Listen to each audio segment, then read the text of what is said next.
The wind cut through the thin fabric of Maya's oversized coat, a biting chill that seemed to settle deep in her bones. But it was nothing compared to the cold fear that had taken up permanent residence in her heart. At 17 years old, Maya carried a weight far heavier than the backpack slung over her shoulder or the 7-month swell of her pregnancy. She carried the weight of invisibility. To the world passing by on the busy highway, she was just another shadow, a statistic, a girl who had made mistakes and was now paying the price. But the truth was far more sinister.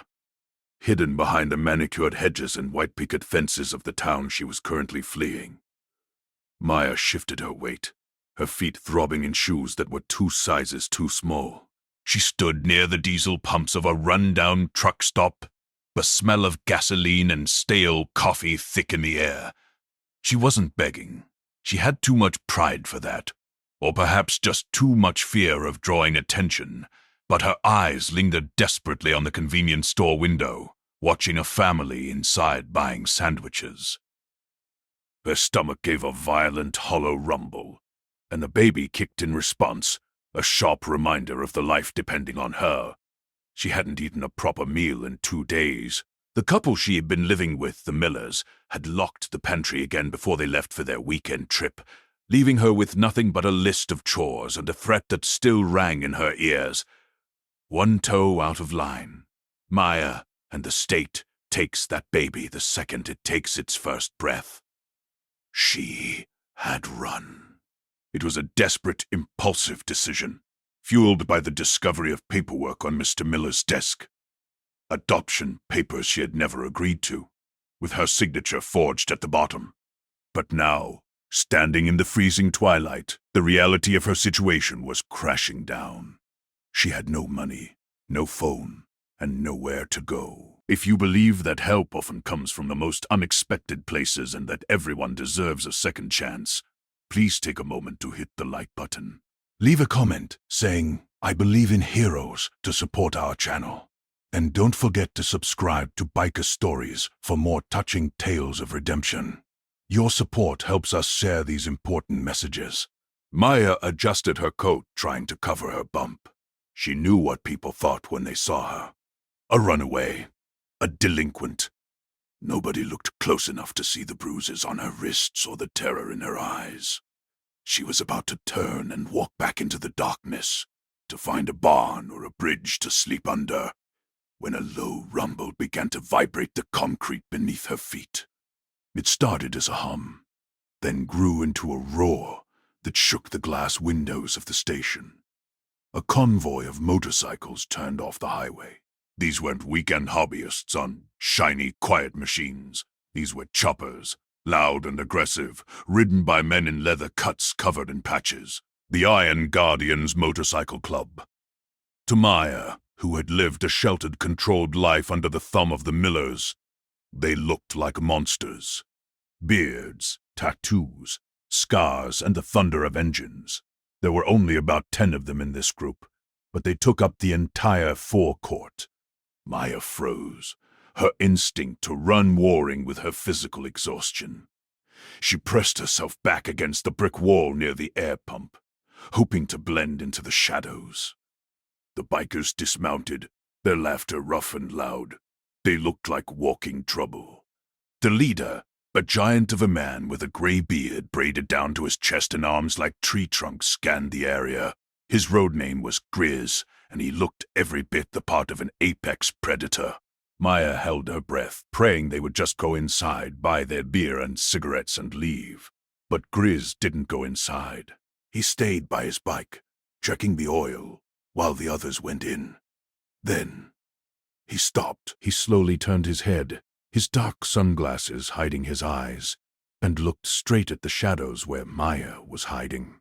He didn't yell. He didn't look angry. He just walked over, his heavy boots crunching on the gravel. Maya's heart hammered against her ribs like a trapped bird. She wanted to run, but her legs wouldn't listen. She was paralyzed. The giant man stopped 5 feet away. Up close, the smell of leather and road dust was overwhelming.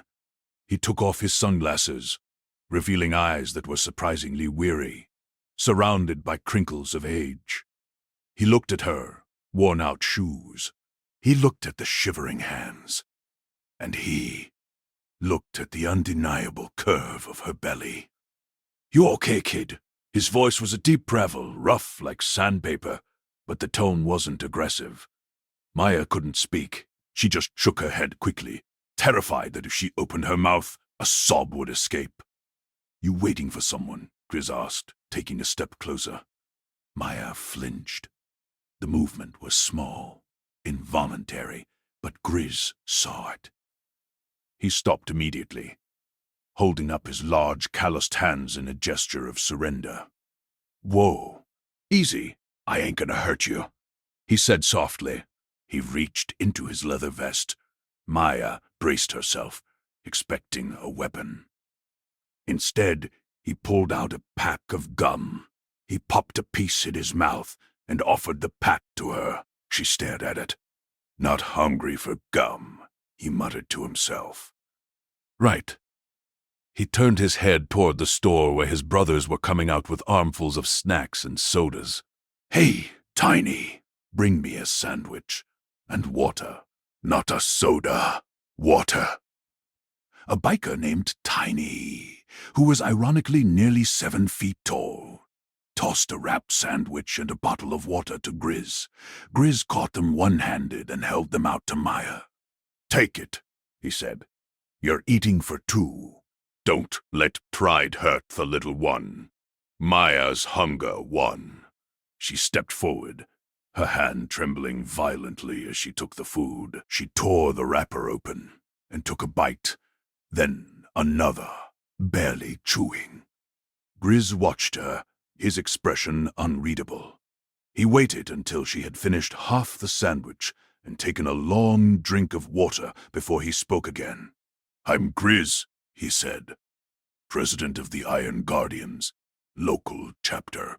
What's your name, darling?" This was the moment, the title of her life. The pregnant teenager froze when the biker asked her name. Because names had power. If she gave her name, he could find her. He could call the police.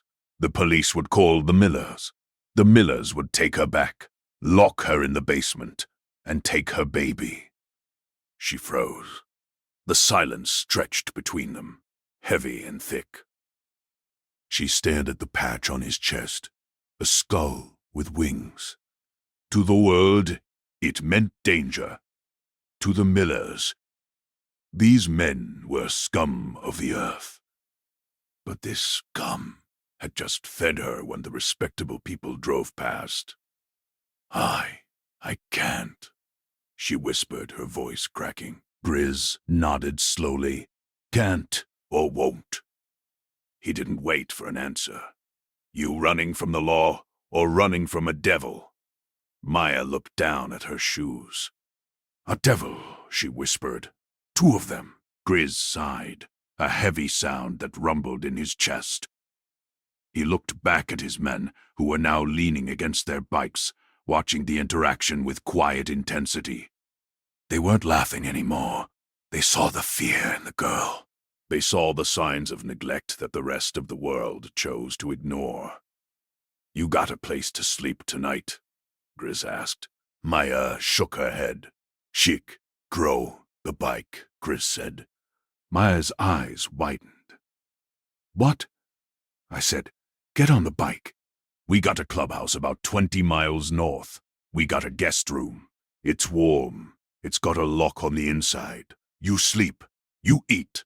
Then you tell me why a pregnant little girl is shaking like a leaf in a truck stop parking lot. I can't." "I don't know you," Maya stammered. Grizz knelt down. A struggle for a man of his size and age, so he was eye level with her. "Look at me. Look at my face. Society says I'm the bad guy, right? That's what they tell you. But let me ask you something. The people you're running from, do they look like me? Or do they look like nice, upstanding citizens?" Maya thought of Mr. Stabley. "Miller, in his suits, and Mrs. Miller with her pearls and charity luncheons. The people who starved her and forged her signature. They look nice, Maya whispered.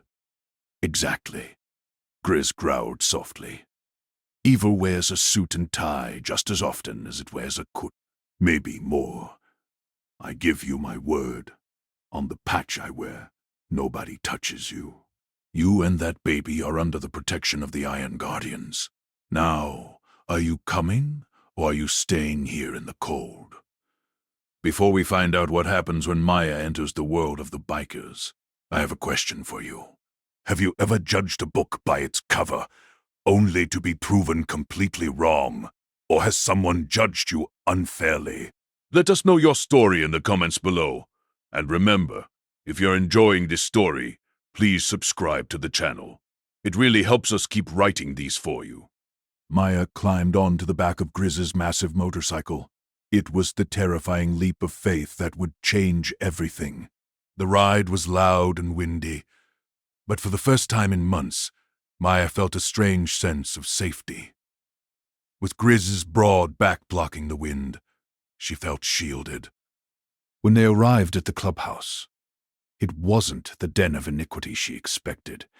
It was a fortified compound, yes, with high fences and cameras, but inside it was clean.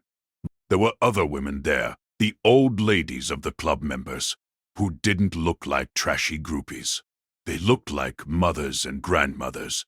They swarmed Maya the moment she walked in, clucking their tongues at her thin frame and guiding her to a warm shower and a soft bed. For 3 days, Maya stayed there. She ate hot meals. She slept. And slowly the story came out. She sat in the clubhouse chapel, their meeting room with Grizz and a few of the senior officers. She told them about her parents dying in a car crash 2 years ago, about being placed in foster care with the Millers. How the Millers were pillars of the community, running a high-end charity foundation. How they had fired the maid and pulled Maya out of school to work as their servant. How, when she was assaulted by a boy at the high school before she was pulled out, the Millers blamed her, called her a sinner, and then, when the pregnancy saw an opportunity. They wanted a white baby to complete their family image, but they didn't want the scandal of a foster child mother. So, they forged the adoption papers and planned to kick her out, the moment the cord was cut. As she spoke, the atmosphere in the room changed. The bikers didn't say much. They just listened, but the air grew heavy with a dark, electric tension. These men lived by a code. They weren't saints. Some had done time, some lived on the edge of the law. But their code was absolute regarding women and children, and nothing, absolutely nothing, angered a 1% outlaw biker more than a citizen abusing a child behind the mask of respectability. They have my ID, Maya said, wiping tears away. They have my mother's locket. And they said if I ran, they'd tell the police I stole jewelry. They'd have me arrested and I'd have the baby in prison. Grizz slammed his hand down on the heavy oak table. The sound was like a gunshot. They ain't taking that kid, and they ain't keeping your mother's locket. But they're powerful, Maya said, shrinking back. Mr. Miller knows the mayor. He plays golf with the sheriff. Grizz stood up. He walked over to a wall map. Tiny, he barked. Yeah, prayers. Call the chapters. All of them in the tri-state area. Maya looked confused. Chapters? Grizz turned to her, a dark grin spreading across his face. It wasn't a nice smile, but it was a smile of justice. You think there's just 10 of us? Darling, the Iron Guardians are a family, and you don't mess with family. We're going to pay Mr. and Mrs. Miller a visit, and we're going to bring some friends. The following Sunday was the Millers' annual charity garden party. It was the social event of the season. The mayor was there. The sheriff was there. The Millers were in their element, holding champagne flutes, laughing, and accepting donations for their foundation. A foundation that supposedly helped troubled youth. The hypocrisy was thick enough to choke on. Mr. Miller was midway through a speech on the front porch of his sprawling estate. "We must do all we can," he said, adjusting his silk tie to guide the lost lambs back to the flock. That was when the ground began to shake. At first, the guests thought it was thunder. They looked up at the clear blue sky in confusion. Then, the sound grew louder. A deep, mechanical roar that drowned out the string quartet. It wasn't one motorcycle. It wasn't 10. It was an army. From the end of the long, tree-lined driveway, they appeared, chrome glinting in the sun like armor. They came 2 by 2, a column of steel and leather that seemed endless. The lead bike was Grizz, with Maya sitting on the back, wearing a leather vest over her maternity dress. Behind them, the road was choked with bikes. The local chapter. The North chapter. The Nomads. The Coastal Enforcers. 222 bikers. They rolled onto the manicured lawn, ignoring the keep-off grass signs. They parked in the flower beds. They circled the driveway. The noise was deafening, a physical force that made the champagne glasses rattle on the trays. The guests screamed and scattered, dropping their drinks. The sheriff dropped his hors d'oeuvre, his face going pale as he recognized the patches. He knew better than to start a war with 200 bikers on private property without backup. Silence fell as the engines cut off, one by one. The silence was more terrifying than the noise. 222 men, standing in formation, staring at the porch. Grizz dismounted and helped Maya down. He kept a protective hand on her shoulder as they walked up the driveway. The crowd of wealthy socialites parted like the Red Sea. Mr. Miller stood on the porch, his face a mask of purple rage and terror. Mrs.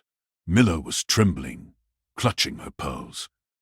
"What is the meaning of this?" Miller demanded, though his voice squeaked. "Sheriff, arrest these hooligans." The sheriff stepped forward nervously.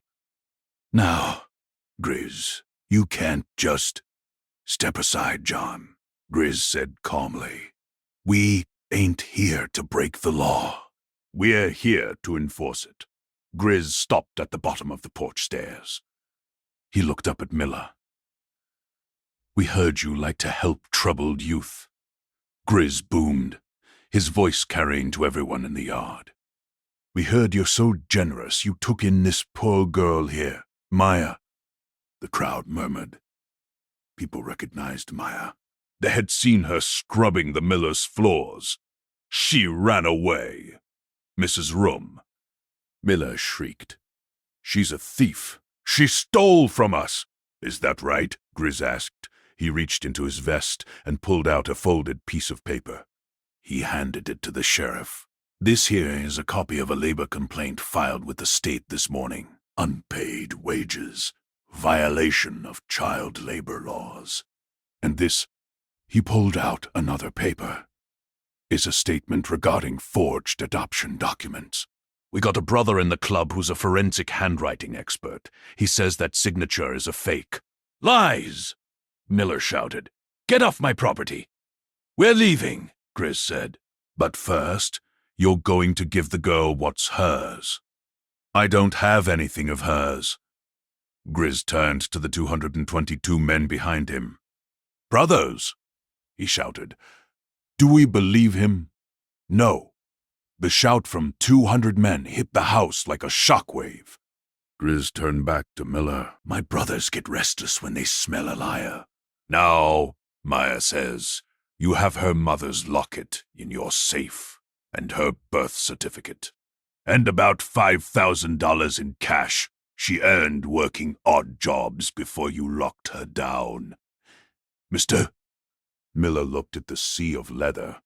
He looked at the sheriff, who was studiously reading the papers Grizz had given him and ignoring Miller's pleading looks. Miller realized he had lost. The social humiliation was already happening. The legal trouble was coming, but the physical threat was standing right in front of him. "Get it," Miller hissed to his wife. Mrs. Wife. Mrs. Miller ran inside. Minutes later, she returned with a small box and a manila envelope. She threw them at Grizz. Grizz caught them. He handed the box to Maya. She opened it. The gold locket gleamed in the sunlight. She clasped it to her chest, tears streaming down her face. "Is it all there?" Grizz asked her gently. "Yes," she whispered. Grizz turned back to the crowd. "This girl is under the protection of the Iron Guardians. If she is harassed, if she is threatened, or if anyone tries to use the legal system to steal her child, we will return. And next time, we won't be parking on the grass." He looked at the sheriff. "You do your job, John. Investigate the forgery. Or we'll make sure every newspaper in the state wonders why you didn't." Grizz helped Maya back to the bike. "Mount up," he signaled. The sound of 222 engines firing up at once was the sound of freedom. As they rode away, Maya didn't look back at the mansion. She looked at the back of the man who had saved her. She realized that family wasn't about blood, or how nice your house was, or how much money you had. Family was about who showed up when you were freezing in a parking lot. The legal fallout destroyed the Millers. With the club's lawyer, yes, they had a lawyer, a man named Suits, who rode a vintage Harley, pressing the case. The forgery was proven. The Millers lost their foundation, their reputation, and faced heavy fines. But Maya didn't care about their downfall. She cared about her rise. We jump forward 5 years. The scene is a bright, sunny park. A barbecue is in full swing. The bikes lined up, gleaming in the sun. Grizz is sitting on a picnic bench, looking older, his beard more white than gray. He is holding a small boy, about 4 years old, on his knee. The boy is wearing a tiny leather vest with a patch that says Prospect. Maya walks over, carrying a tray of burgers. She looks healthy, strong, and happy. She's finishing her nursing degree, paid for by the club's scholarship fund.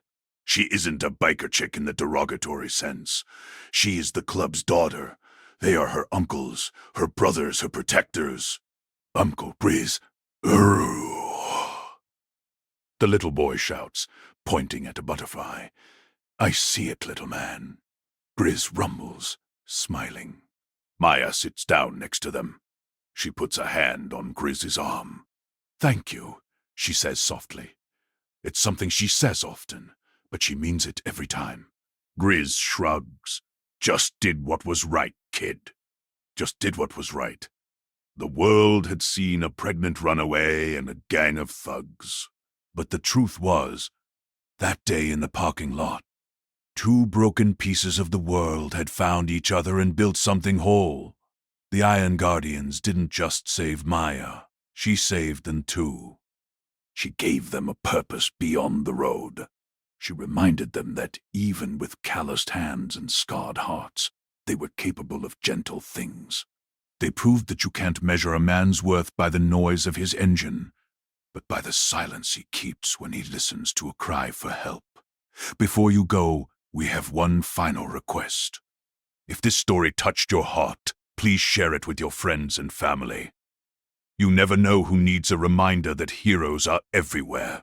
And please, hit that subscribe button and the notification bell so you never miss a story from Biker Stories. Until next time, keep your wheels down and your heart open.